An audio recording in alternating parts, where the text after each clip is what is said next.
ঈদের journey smooth হয়েছে বলে আমি মনে করি, কারণ 1.5 কোটি মানুষ 3 দিনের মধ্যে ঢাকা ছাড়তে চেয়েছে। কোথাও কোনো বড় ধরনের 2-1টি অনাকাঙ্ক্ষিত দুর্ঘটনা ঘটেছে, সেটার জন্য আমরা দুঃখিত, জাতি দুঃখিত, জাতি ভারাক্রান্ত, মর্মাহত। একটা প্রাণেরও ডিপারচার কেউ চায় না।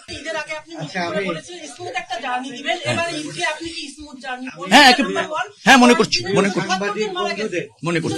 ঈদের জার্নি স্মুথ হয়েছে বলে আমি মনে করি, কারণ 1.5 কোটি মানুষ 3 দিনের মধ্যে ঢাকা ছাড়তে চেয়েছে।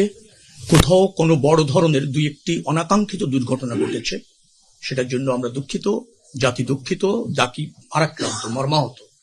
একটা প্রাণেরও ডিপারচার কেউ চায় না। 2টি বড় দুর্ঘটনা ঘটেছে। এছাড়া যানজট বলেন, মানুষের ঘন্টার পর ঘন্টা অথবা যানবাহনের অভাবে বাড়ি যেতে পারছে না, ঈদের দিনও রাস্তায় কেটেছে, এরকমও ছিল এর আগে। আমরা মনে করছি যে কোনো সময়ের চেয়ে 1.5 কোটি মানুষ নিরাপদে স্বস্তিতে বাড়ি ফিরতে সক্ষম হয়েছে বলে আমরা মনে করি।